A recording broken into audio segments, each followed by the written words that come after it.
l'épisode d'aujourd'hui du podcast Kwibuka, le docteur Bizimana nous relate la propagation exponentielle du génocide perpétré contre les Tutsis dans tout le pays.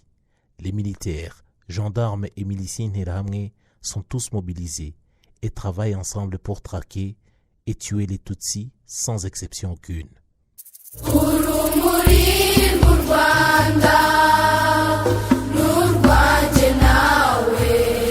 Le 8 avril, des miliciens Interahamwe et des militaires ont tué des Tutsis à Nyamirambo, dans les différents endroits où ceux-ci s'étaient réfugiés, notamment à la paroisse catholique Saint-Charles-Rwanga, au couvent des frères Joséphites et au collège Saint-André. Le même jour, les Interahamwe ont commencé à massacrer les Tutsis qui s'étaient réfugiés à la paroisse catholique de Ruhuha, au Bugesera.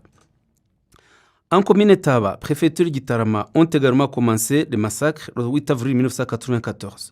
Les miliciens Interahamwe ont installé des barrières à différents endroits, dont Rwabashasha, Buguri, Gisheshe et aux alentours de l'hôpital Remera Rukoma, où M. Kubwimana Silas, président du MRND dans l'ancienne commune de Taba, qui était une personne très influente, a organisé une réunion à Kiryamukinzovu et déclaré que le Tutsi est l'ennemi, qu'il doit être dénoncé. Kubwimana continua par le mensonge selon lequel les Tutsis auraient creusé des fosses dans lesquelles ils allaient jeter les corps des Hutus.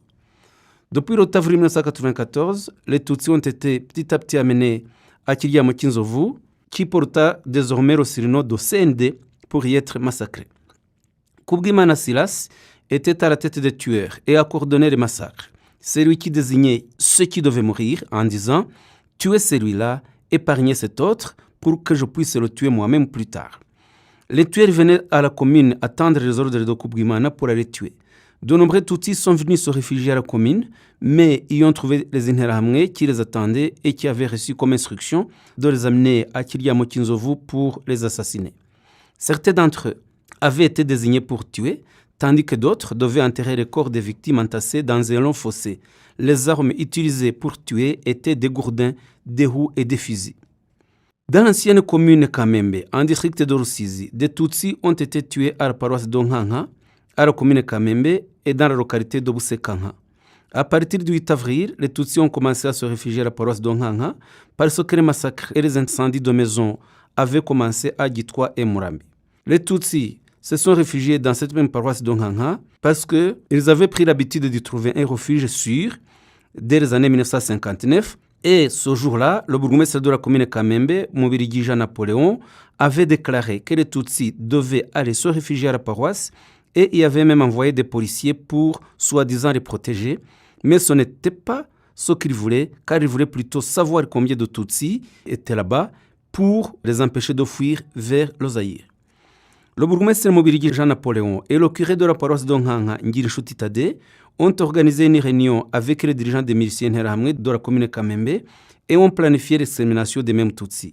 Le jour d'après, les Interahamwe ont attaqué les Tutsis et les ont tués avec des grenades, des gourdins appelés Ntampongano y'umwanzi, c'est-à-dire sans pitié pour l'ennemi, des machettes, des épées et d'autres différentes armes. Pour que les Tutsis ne puissent pas se défendre lors des attaques, le père Ngirishuti Tade prenait aux Tutsis toutes les armes qu'ils avaient, c'est-à-dire des lances, des machettes, des bâtons et arcs, et il les a emportés chez lui, en leur disant que tout réfugié ne doit pas porter d'armes. Il voulait par là l'enlever tout moyen de défense. Les policiers censés les protéger avaient, dans un local mis à leur disposition par le curé, de nombreux fusils, des grenades qui furent utilisées ensuite par les miliciens pour tuer les Tutsis. À la commune Kamembe, le 8 avril, 60 Tutsis qui s'y étaient réfugiés ont été tués. Dans le même district de Rusizi, secteur Muganza, Serire Shara, dans l'ancienne commune Bugarama, secteur Muganza, les Tutsis étaient tués à un endroit appelé cellule spécialisée. C'était l'endroit où était né le tristement célèbre Youssouf Munyakazi. Les Tutsis de cette localité n'ont pas pu fuir et rejoindre d'autres avec lesquels ils auraient pu affronter les Interahamwe et se défendre, mais ils ont plutôt, dès le 8 avril 1994, été enlevés de chez eux et amenés à l'usine Simerwa pour y être ensuite tués.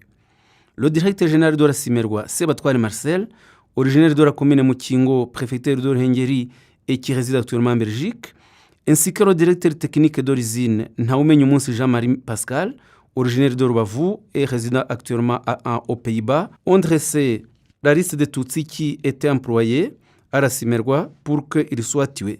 Ils ont demandé aux autres employés de les faire sortir et les ont livrés aux Interahamwe. Sur plus de 500 agents que cette usine employait, il y avait quelques 80 Tutsis qui ont été presque tous assassinés, à part quelques-uns qui s'étaient échappés avant. C'est à Rasimerwa qu'était installée la barrière la plus redoutable du secteur Muganza en 1994. Buhinga était notre endroit situé à l'intersection des 3 routes principales venant de Rusizi, Nyamasheke et Nyungwe. À Buhinga était installée une barrière gardée par de nombreux Interahamwe, dont Mugambira, Damien, alias Shitani, Muhutu qui était enseignant, Gitare et Mugenzi et bien d'autres. À cette barrière, à partir du 7 avril 1994, les Tutsis qui y passaient y étaient harcelés et battus. Certains d'entre eux étaient déshabillés et sommés de danser devant les tortionnaires. Le 8 avril 1994, 4 Tutsis furent tués. Les Tutsis dont les maisons n'avaient pas encore été incendiées ont commencé également à être massacrés. Les miliciens Interahamwe du secteur Bushekeri ont commencé à encercler les Tutsis de cette localité, ainsi que ceux des cellules Ruvumbu, Rungwa et Nyanza. Tous ceux qui étaient pris étaient amenés à Buhinga, tués et jetés dans une carrière creusée à Buhinga. Les Interahamwe avaient comme instruction de tuer les Tutsis ensemble, en grand nombre, pour pouvoir pourchasser les autres Tutsis qui se cachaient. De cette même carrière, certains y étaient jetés vivants, d'autres y avaient été jetés blessés aux pieds et aux bras, de telle façon qu'une fois à l'intérieur de leur carrière, ils ne pouvaient pas remonter à la surface et ils mouraient dans les pires souffrances. Le colonel Anatole Nsengiyumva a également ordonné aux militaires et aux Interahamwe d'exterminer tous les Tutsis qui se trouvaient à Nyundo, au petit séminaire, à l'hôpital, dans les écoles et au sein de la population qui avaient échappé aux tueries du 7 avril. Rappelons que le 7 avril 1994, des Tutsis s'étaient réfugiés au séminaire de Nyundo et ils furent tués le même jour. Mais le même massacre continuèrent le 8 avril et les rescapés sont allés au diocèse y rejoindre d'autres. Ils y passaient la journée et se sont battus contre les Interahamwe. Un groupe de tueurs pénétra en compagnie de militaires dans l'église et ils tuèrent les Tutsis qui s'y étaient réfugiés. Un prêtre du nom de Deogratias Twagirayezu fut le premier à être tué au petit séminaire de Nyundo par des Interahamwe venus de Kibirira. Parmi les Interahamwe qui ont coordonné le massacre de Nyundo, il y a Nkundabanyanga Fidèle qui était assistant médical, Kabirigi Stanislas qui était conseiller du secteur Muhira, Mpozembizi Marc, bourgmestre de la commune Rubavu, et le père Edouard Nturiye, alias Simba, recteur du petit séminaire de Nyundo.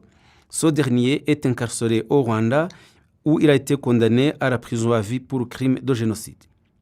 Le colonel Anatole Nsengiyumva et le lieutenant-colonel Alphonse Zungize ont également coordonné les massacres à l'université adventiste de Mudende. Une partie de l'université adventiste de Mudende était bâtie dans le secteur Mudende, tandis que l'autre était dans le secteur Mugongo, en commune Mutura, préfecture de Gisenyi, actuellement dans le secteur Mudende, district de Rubavu. Pendant le génocide, perpétré en 1994, les tueurs ont commencé à attaquer les Tutsis à leur domicile, ce qui a poussé ceux-ci à se réfugier à l'université adventiste de Mudende, espérant y trouver un refuge sûr, étant donné la présence d'étrangers majoritairement américains qui y travaillaient. Ils sont arrivés, un Américain qui a confisqué les bateaux et essayé de les cacher dans différents locaux. Vers 15 heures, un groupe de tueurs attaqua l'université et devant cet événement, le responsable américain s'empressa de rendre les bâtons aux réfugiés Tutsis pour qu'ils essayent de se défendre. Les hommes se battaient à l'aide de leurs bâtons, tandis que les femmes et les filles lançaient des pierres et des briques. Ils ont repoussé 3 attaques et chaque fois les tueurs battaient en retraite. Le 8 avril 1994, l'attaque fut menée par un groupe de militaires du camp militaire de Bigogwe, commandé par le lieutenant-colonel Alphonse Zungize, et les actes de violence redoublèrent d'intensité. Ils attaquèrent à coups de grenades et en tirant de nombreuses balles. Beaucoup de Tutsis périrent ce même jour. À la tête des tueurs, il y avait notamment le bourgmestre de la commune Mutura, Jean-Berki Masiba Kiye, et d'autres conseillers et responsables qui incitaient la population à tuer les Tutsis. Les victimes de ces massacres de l'université de Mudende ont été inhumées en toute dignité au mémorial de Kanzenze, secteur Kanzenze. Le même jour, de nombreux Tutsis ont été tués à la barrière de Mizingo en commune Mutura, préfecture de Gisenyi. À cet endroit appelé Mizingo, en cellule Kanyirabigogo, secteur Kanzenze, commune Mutura, actuellement village Mizingo, cellule Kanyirabigogo, secteur Kanzenze, il y avait une barrière dirigée par Ntamaherezo, président du MRND de la commune Mutura. Les réunions qui planifiaient le génocide étaient organisées chez lui. Depuis l'installation de cette barrière, en 1990, Ntamaherezo tuait et épargnait qui il voulait. À cette barrière, des Tutsis furent violentés jusqu'à ce que le 8 avril 1994, vers 8 h du matin, de nombreux Tutsis y furent tués, dont certains qui avaient échappé au massacre de l'église de Bweramana. À Mashyuza, commune Nyamyumba et à Rabrarirwa, les Interahamwe ont tué cette même date de nombreux Tutsis. En effet, le 8 avril 1994, à Rabrarirwa, ont été tués 11 chauffeurs de camions qui étaient venus de différents endroits du pays pour prendre des chargements de boissons. Les Interahamwe les ont sortis des petits hôtels où ils logeaient pour les amener à Mashyuza et les tuer. À la tête des tueurs, il y avait notamment un certain Moussafiri et Sibomana. Les corps des victimes ont été inhumés en toute dignité au mémorial de Kanzenze. Kinyinya est également un des sites où ont été tués beaucoup de Tutsis le 8 avril 1994. En effet, le 8 avril 1994, au secteur Kinyinya, près de 200 Tutsis qui se sont réfugiés à la radio allemande de Chivere parce qu'ils croyaient avoir y trouvé un refuge sûr. 2 jours après, les militaires du camp militaire de Kami ont demandé à la direction de Chivere de chasser de leur bâtiment les Tutsis qui s'y étaient réfugiés. Les Allemands ont été évacués en premier lieu et ont laissé la garde de leur bâtiment à leur employé appelé Winfura Kariste. Après leur départ, cet employé Winfura Kariste s'est empressé à appeler d'autres Interahamwe de Kinyinya pour qu'ils viennent l'aider à tuer les Tutsis qui s'étaient réfugiés dans cet endroit. Ils les ont tous massacrés et il n'y eut que 3 survivants. Dans la localité de Kinyinya, donc dans la ville de Kigali, il y avait déjà, avant le déclenchement du génocide, des Interahamwe renommés, Winfura, dont nous venons de parler, qui a fait tuer les Tutsis à la Decivele, ainsi que l'adjudant-chef Zirimwa Bagabo, qui était instructeur des Interahamwe. Zirimwa Bagabo, lorsqu'il allait dans un cabaret prendre une bière, il faisait goûter son chien sur sa bière avant de la partager avec un Tutsi. Lorsque celui-ci refusait de la boire, il se faisait battre jusqu'à se faire briser les côtes et devenir un handicapé. Les policiers communaux sont parmi ceux qui ont tué beaucoup de Tutsis à Kinyinya. Jusqu'ici, les Tutsis originaires de Kinyinya qui ont été tués et qui ont été inhumés au mémorial sont au nombre de 441 dont les noms sont connus. À Gatonde, secteur Mugunga, en préfecture de Ruhengeri, des Tutsis ont été tués la même date et jetés dans la rivière Mukungwa. Les Tutsis qui résidaient à Mugunga, dans l'ancienne commune Gatonde, à proximité d'Ondusu, ont été jetés dans la rivière Mukungwa à l'endroit appelé Bukeri, près du centre commercial et du marché d'Ovunga. Bukeri est un pont sur la rivière Mukungwa qui relie le secteur Shira en district de Nyabihu et Mugunga en district de Gakenke. Depuis le 8 avril 1994 jusqu'au 22 avril 1994, les Tutsis étaient rassemblés, ligotés et jetés dans la rivière Mukungwa. Leurs tortionnaires leur disaient qu'ils les envoyaient à Arusha aux négociations de paix pour se moquer d'eux. Ceux qui allaient mourir étaient rassemblés sur le pont reliant les communes Gatonde et Ndusu. Parmi les massacres de ces assassinats, il y a le conseiller Nsanzubukire Ernest, le bourgmestre Nizeyimana Jean Bosco qui dirigeait le MRND dans la commune Ndusu, Nizeyimana Gaspard alias Kaguta, le sous-préfet Nzanana Dismas, Dobusengo, le préfet de Ruhengeri Nsawumugisha Bazir et Mutabaruka, ex-membre des forces armées rwandaises qui était gardien de prison. L'ancien préfet Zigiranyazo Prote était à la tête de ceux qui ont exterminé les Tutsis de Kesho dans le secteur Muhanda, dans la sous-préfecture de Ngororero. Sur la colline de Kesho, que l'on appelle Rubaya, il y avait des plantations de thé et une usine à thé. C'est dans l'ancienne commune Gaseke où les Tutsis Bagogwe, qui habitaient près du Mobigogwe, aux extrémités du district de Ngororero, se sont défendus à l'aide de pierres et de lances jusqu'à ce qu'ils soient tués le 8 avril 1994 par des militaires munis d'armes à feu. Zigiranyerezo Prote, frère de l'épouse du président Habyarimana, le bourgmestre de la commune Gaseke, Bazubahande Ignace, et Jaribou Anastase, directeur de l'usine de Rubaya, ont coordonné les massacres dans cette région. Dans tout le pays, les massacres ont été commis avec la violence des miliciens. Depuis le 8 avril 1994, dans plusieurs autres endroits, des massacres se sont produits. À Rwankuba, dans le secteur de Murambi, plus de 500 Tutsis ont été tués par des Interahamwe et les voisins.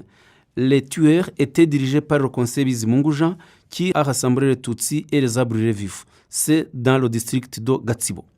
à Kiziguro, à Rukungu, actuellement Serire Ndatemwa, secteur Kiziguro. Dans seulement 2 heures, presque tous les Tutsis qui habitaient ont été tués. Ils ont été massacrés par des miliciens venus d'Obishenyi et Rukungu, dirigés par Gakwerera Loïse et Muganga Manasse, et d'autres miliciens venus de Rugarama, et d'autres encore envoyés par Biansi Varens.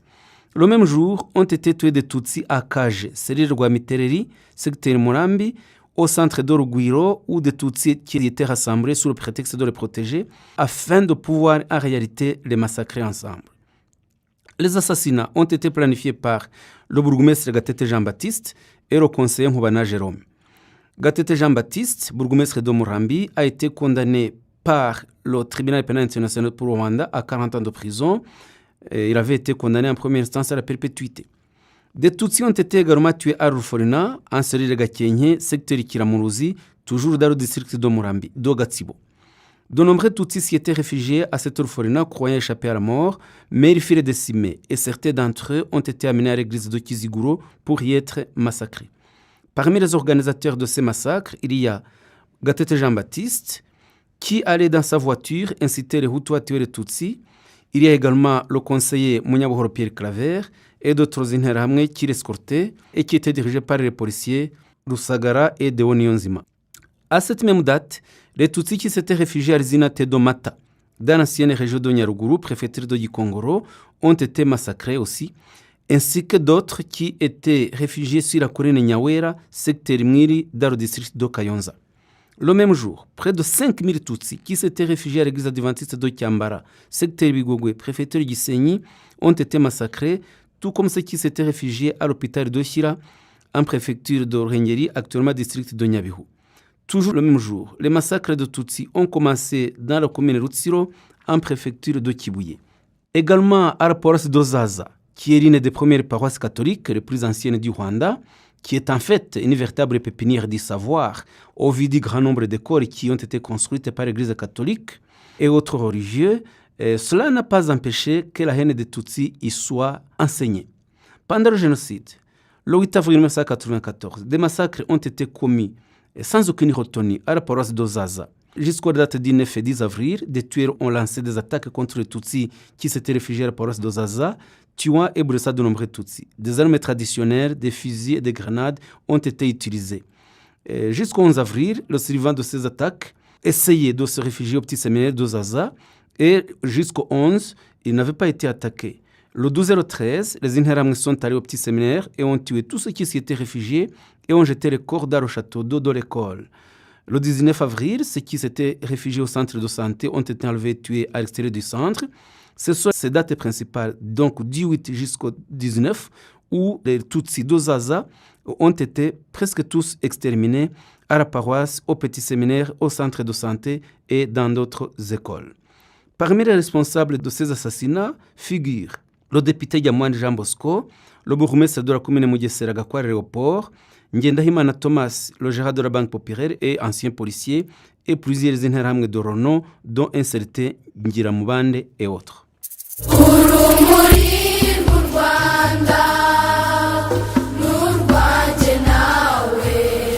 Merci d'avoir écouté ce nouvel épisode du podcast Kwibuka.